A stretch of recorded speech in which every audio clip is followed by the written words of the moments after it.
The invoice did not add up. Amara Whitfield checked the numbers 3 times before she let herself believe it.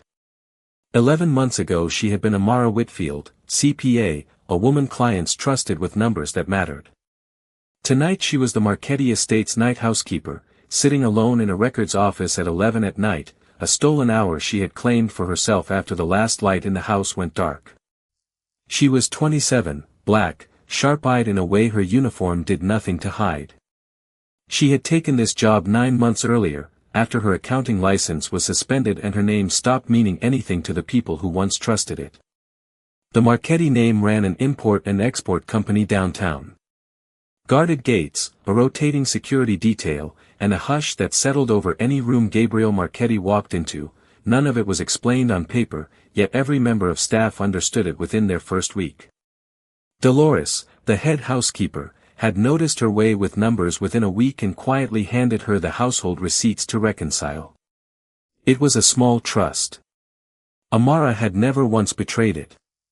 She worked the night shift on purpose, mopping marble floors twice her old office's square footage and dusting portraits of Marchetti men whose names she did not yet know. She finished every chore an hour early so she could sit in the records office with a legal pad and pretend, for a little while, that her old life had not ended. The procurement invoice in front of her now showed a shipment of imported marble that had cost $40,000 more than the matching delivery record listed. $40,000, unaccounted for, buried inside a stack of paperwork nobody expected a housekeeper to read closely. She had seen figures like this before. In the last months of her own firm, right before her business partner Denise vanished with 11 clients' retirement accounts, the numbers had looked exactly this innocent at first glance too. Amara knew what a discrepancy like this usually meant when nobody was supposed to notice it. She had learned that lesson once already, and it had cost her almost everything she owned. Footsteps sounded in the hallway. Unhurried, familiar. Amara closed the ledger fast and slid it beneath a stack of unopened mail, pulsed loud in her own ears. Silas Pruitt filled the doorway a moment later. He was the family's longtime advisor, silver-haired, precise in a way that had always struck her as more watchful than kind. "Working late," he said. It was not quite a question. "Just finishing the receipts," Amara answered, and heard her own voice come out steadier than she felt. Silas studied her a beat too long before he nodded and walked on. His cologne lingered after he left, something expensive and cold, the kind of scent that belonged to a man who had never once had to raise his own voice to be obeyed. Amara sat frozen until his footsteps faded down the hall. Then she pulled the ledger back out and stared at the number again. If someone inside this house was stealing from the Marchetti family, she needed proof before she said a word to anyone. Speaking too soon had already cost her a career once. She would not make that mistake twice. Not here. Not with a family whose name people in this city learned to say carefully, if they said it at all. She slid the ledger into her apron pocket, turned off the desk lamp, and walked the long way back to the staff quarters, past the dark kitchen and the gate. One of the security men nodded at her there, saying nothing, the way he did every night, as though nothing in the house had changed at all. Amara had come to the Marchetti estate the way most people came to jobs they were embarrassed to need, through someone who already trusted her. Dolores had known Amara's mother years ago, long before either woman's life took the turns it eventually took. When Amara called her, hollow-voiced and desperate, 9 months into her suspension, Dolores simply said there was a housekeeping position open, and no one at the estate would ask about the gap on her resume. That was all Amara needed to hear. She had built her accounting practice from nothing over 6 years, one careful client relationship at a time. She started with a single strip mall office above a nail salon and a client list kept on index cards, until she could finally afford real software. She trusted Denise Okonkwo with the firm's books because they had built the business together since school. Denise vanished on a Tuesday in March with client retirement funds routed through accounts bearing both their signatures. By the time the state board finished its investigation, Amara's license sat suspended, pending a hearing that kept getting pushed back, month after month. Her savings emptied slowly. Her own name became a warning clients searched online before they ever returned her calls. The Marchetti name carried a different kind of weight in this city, the sort people learned early to say with care, or not at all. Gabriel Marchetti ran a legitimate import and export company from a downtown office, and most of the family's neighbors assumed that office was the whole story. The household staff learned faster. The business at the estate ran on older rules underneath the modern paperwork: loyalty first, silence second. Gabriel enforced that code without ever raising his voice, a discipline the whole staff had learned to read in the set of his shoulders alone. 2 men rotated the gates around the clock, checking in by radio whether Gabriel was home or not. A driver who doubled as something closer to a bodyguard waited outside at odd hours, for cars that came and went with no explanation offered to anyone on staff. The kitchen staff joked, quietly and only among themselves, that the estate ran on 2 calendars, the one Dolores posted on the pantry door, and the real one nobody wrote down anywhere. Amara learned which rooms she was not meant to enter uninvited, which visitors came through the side gate instead of the front, and which questions nobody on staff ever asked out loud. She filed it away as none of her business. She kept her head down and told herself the accounting hearing would clear her name eventually, if she simply waited it out long enough. Some nights she practiced the numbers anyway, balancing figures in her head while she folded linens, refusing to let the one skill she had left go dull from disuse. She had not expected to be handed the household's real financial records within her first season there. She had not expected, now, to find a pattern in them that reminded her, closely, of the last time she trusted the wrong set of numbers. The clearest proof of what the Marchetti name actually meant came on a Tuesday afternoon, 3 weeks into Amara's work on the household books. A man she had never seen before arrived at the estate with no appointment, missing the practiced calm of the family's usual visitors. He wore an expensive suit and an unconvincing smile, the kind of smile a man wears when he expects a door to open before he finishes knocking. He asked for Gabriel by name at the front door, the way a man asks for what he already believes is owed to him. Amara was polishing the hall mirror when Gabriel came downstairs to meet him. She watched the exchange from the edge of the room, close enough to hear every word, and no one told her to leave. The man introduced himself as representing an associate from out of state, a name he clearly expected to open doors on its own. Gabriel listened, never interrupting, his expression unreadable the whole time. When the man finished, Gabriel said only that his associate already had an answer, and that showing up uninvited was not a position this house would reward twice. His words stayed quiet. The room went cold anyway. The visitor left within the minute, far less certain of himself than when he arrived. 2 of the household security men appeared from a hallway Amara had not realized connected to the front of the house, walking him out to his car with no hand ever raised. Nobody explained what had happened. Nobody needed to. Gabriel noticed her afterward, standing near the mirror with a cloth still in her hand. "Long day," he said. It was not quite an apology. "I did not mean for you to see that." Amara told him honestly that she had seen worse. The plain way she said it made him look at her a beat longer than the moment required. "You are the one doing the household accounts now," he said. "Dolores speaks highly of your work." Amara thanked him and said nothing more, unsure how much of her own story he already knew, and unwilling to hand over more than he had asked for. She had learned, in 9 months of watching this house run, that the people who lasted longest here were the ones who answered only the question they were given and not one word more. Over the following days she noticed things about him she had missed before. He remembered every name on staff, no effort in it at all. He never raised his voice, even when a call clearly displeased him.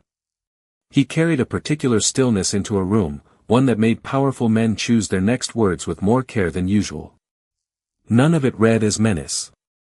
It read, instead, as a man who had learned long ago that real authority rarely needed to announce itself, that a raised voice was usually a sign of doubt rather than strength.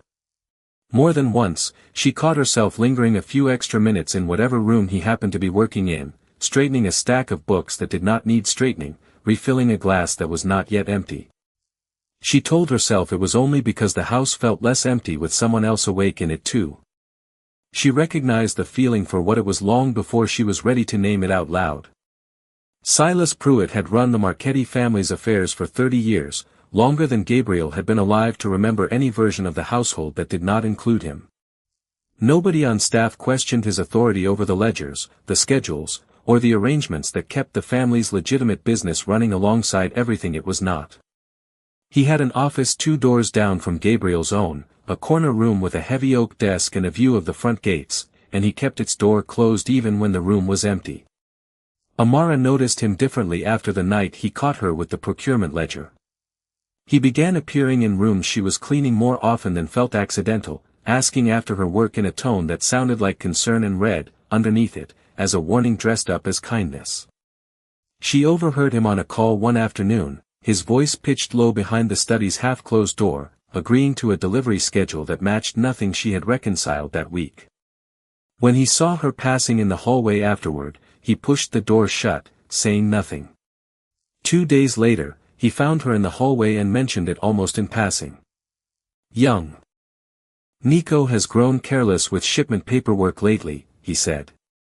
"The kind of carelessness that worries a man who cares about this family's name." Amara only nodded, unsure why he was telling her at all. Amara had met Nico Marchetti only a handful of times. He was Gabriel's younger cousin, loud, a little reckless, and plainly devoted to his family. He was the kind of young man who opened doors for Dolores out of habit and remembered the name of every dog on the block, though he had no reason to. The way Silas raised the subject unprompted sat wrong with her, a wrongness she could not fully explain yet. She began keeping her own notes after that, careful ones, dates and figures copied into a notebook she kept hidden in her room rather than trusted to memory alone. The discrepancies formed a pattern once she laid them out on paper. Modest overpayments went to a shipping contractor whose name appeared nowhere else in the family's legitimate books, routed through invoices Silas alone approved every time. She thought about telling Dolores and decided against it, unsure how far Dolores's loyalty to Silas ran after 3 decades in the same house. She thought about telling Gabriel directly, too, and hesitated there as well. It was not that she doubted he would listen. She remembered the cost of trusting her own read of a column of numbers, once, before she had proof strong enough to survive being disbelieved.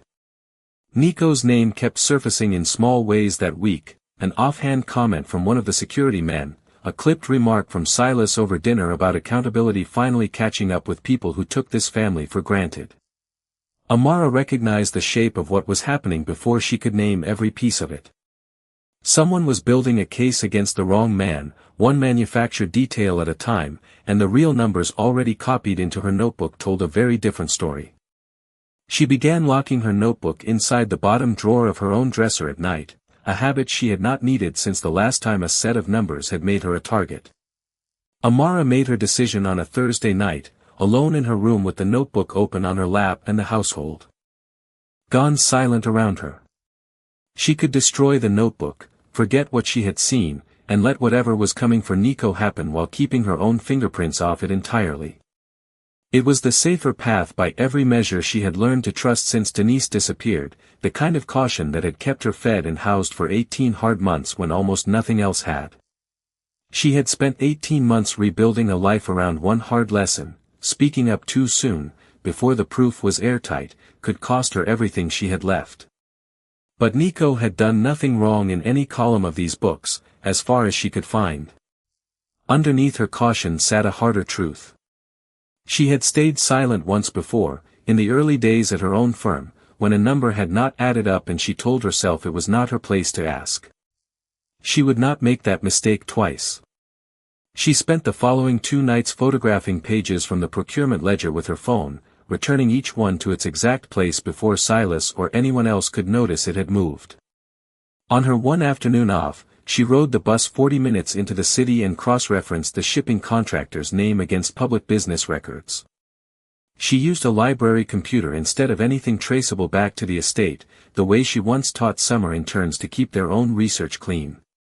She found what she had feared she would find: a shell company registered 8 months earlier, no listed employees, an address that led straight to a mailbox rental store 2 towns over. The overpayments had started the same month the company was registered, and the pattern had never once broken since.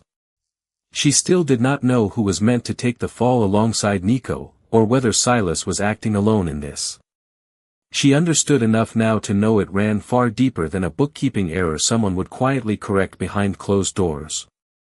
On Friday afternoon, Gabriel found her in the hallway outside the records office, her notebook pressed flat against her side as though will alone could hide it.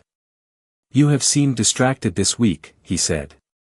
"Is something wrong with the accounts?"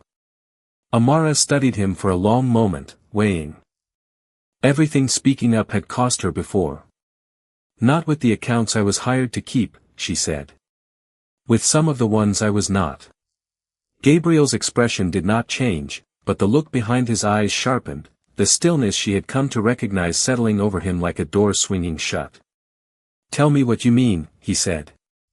Amara shook her head and glanced down the hallway toward Silas's closed study door. "Not here," she said. "Not yet. Give me one more day to be certain before I put anyone's name on this, including my own." Gabriel studied her, and for a moment she thought he might push harder. Instead he nodded once, slow and deliberate. "One day," he said. "Then you tell me everything." He did not ask her the name of the person she suspected, and she noticed, walking away, that he had trusted her enough not to. The one more day Amara asked for ended the following night, later than she planned. She spent the extra hours confirming the last piece she needed. It was a partial shipping manifest, misfiled in a drawer that was never meant to hold anything from that quarter. Silas Pruitt's initials sat beside a delivery date that lined up perfectly with the shell company's third payment. It was the piece that turned a suspicion into a case. She found Gabriel in his study a little after 11, reading through correspondence with the particular tiredness of a man who had spent the whole day performing a certainty he did not fully feel. She did not knock. She stood in the doorway until he looked up, and when he did, she said the 4 words she had rehearsed on her way there. "Stay quiet and follow me." He did not ask why. He set down the papers in his hand and followed her down the back stairwell, past the dark kitchen, to the small records office where all of this had started 3 weeks earlier. Neither of them spoke on the way there. Their footsteps on the old stone stairs were the only sound in the whole sleeping house. She had already laid everything out on the desk. The photographed ledger pages, printed at the library. The shell company's registration details. The misfiled manifest, with Silas's initials beside it. And her own notebook, dates and figures copied in her own hand from the very first night she noticed a number that did not add up. Gabriel closed the door behind them without being asked and crossed the room to the desk in 3 quick steps. He went still, the way she had only ever seen him go, rigid around people he considered dangerous. For a long moment he said nothing at all, moving one page beneath another, cross-checking dates against a memory she suspected held every shipment this family had ever run. Amara stood back and let him work through it at his own pace. She resisted the urge to fill the silence, the way she once had in meetings with clients who needed a moment to absorb bad news before they could hear anything else she had to say. When he finally spoke, his voice had lost every trace of its usual composure. "This is Silas's handwriting," he said, more to himself than to her. Amara nodded and walked him through the rest in plain order: the overpayments, the shell company with no real employees, the pattern built to point toward Nico because someone had spent months arranging it that way on purpose.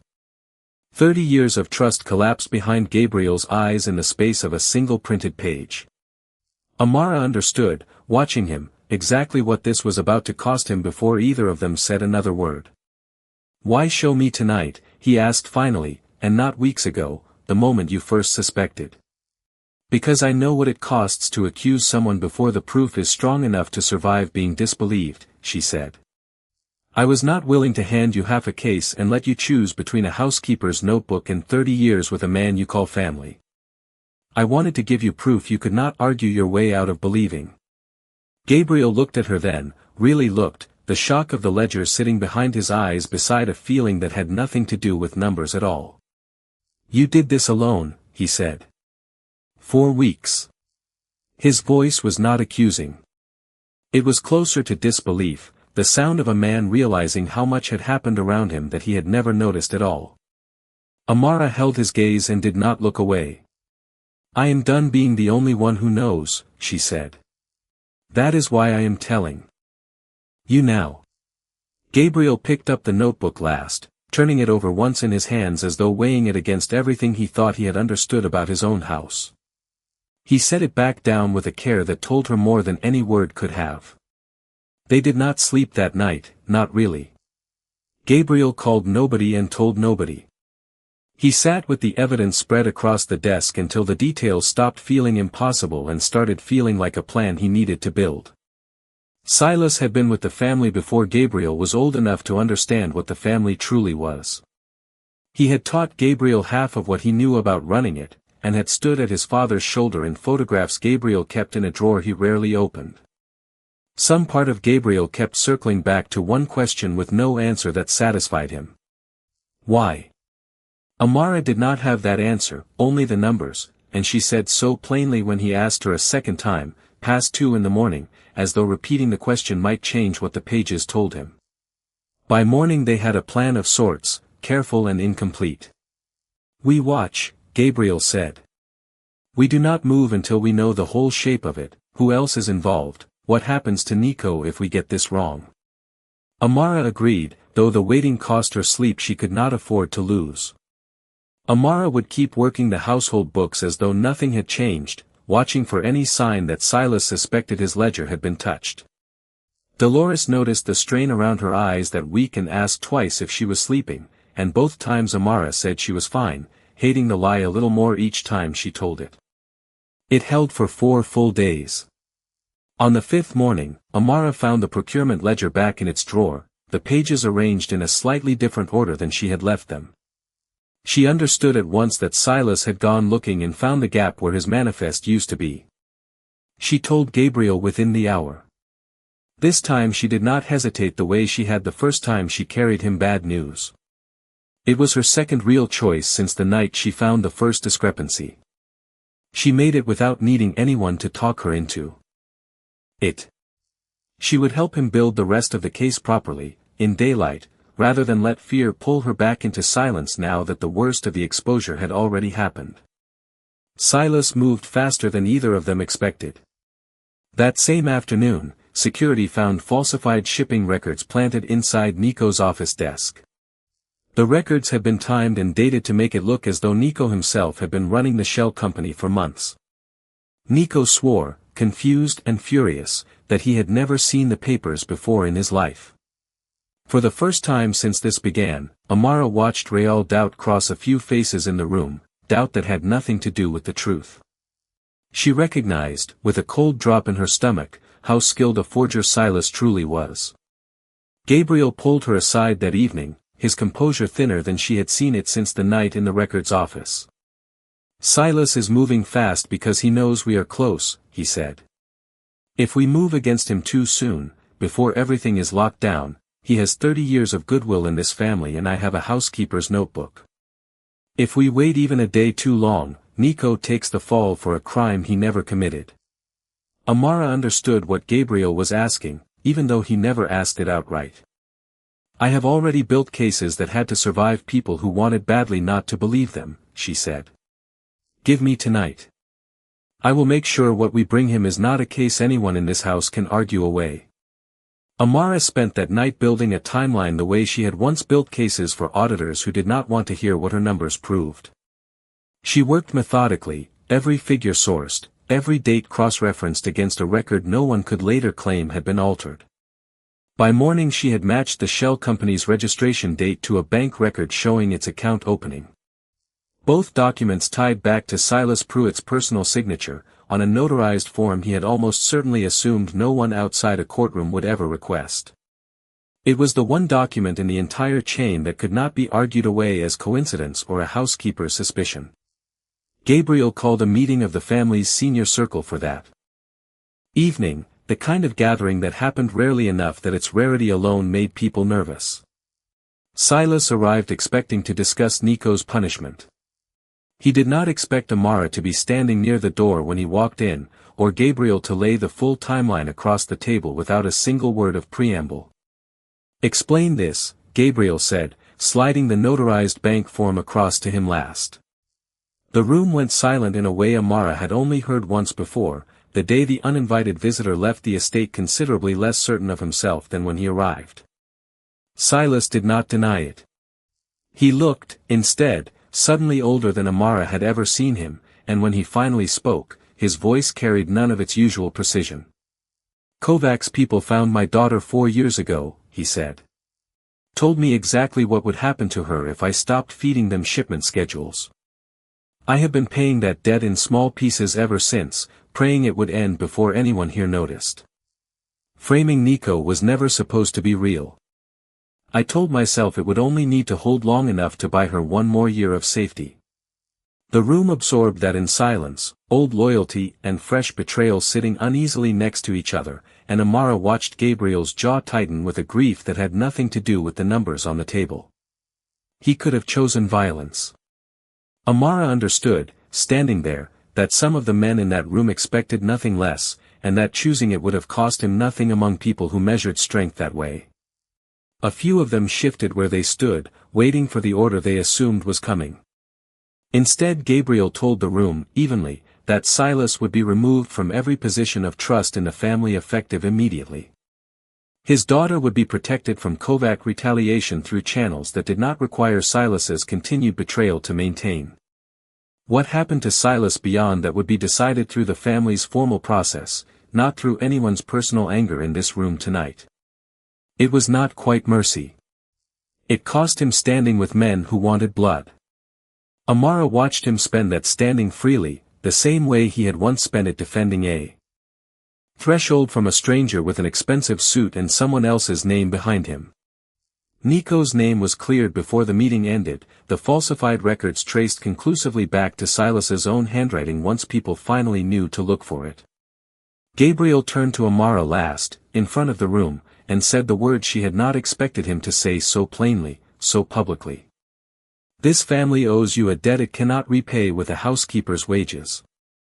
Effective tomorrow, you will run point on rebuilding this company's financial oversight, reporting directly to our attorneys and our board, not to me and not to anyone else living in this house. It is not a gift. It is what your work here has already proven you are owed." Amara felt something loosen in her chest that had been wound tight for 18 months, ever since a column of numbers first taught her how badly the truth could cost her. This time, she thought, the truth had given some of it back instead. Amara's new role came with an office in the company's real headquarters downtown, 40 minutes from the estate. The salary let her file for reinstatement of her accounting license within the month. This time she built the case herself, her own sworn account of the fraud she had traced, her own documentation, presented under her own name. The state board's hearing, delayed for 18 months, finally moved forward on the strength of that testimony. The same careful method that had once cost her everything now proved what she was capable of.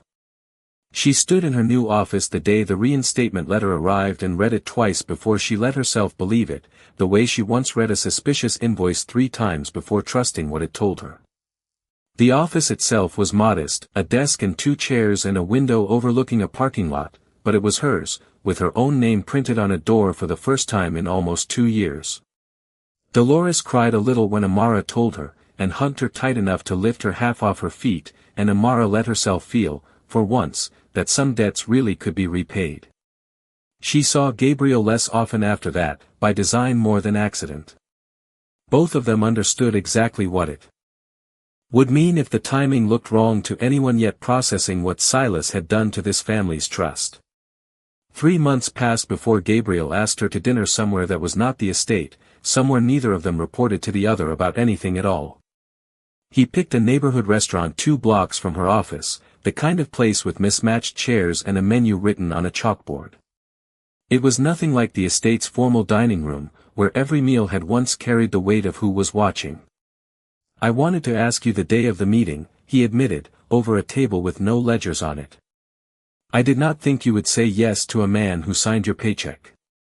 "I would not have," Amara said honestly. I am glad neither of us tested it.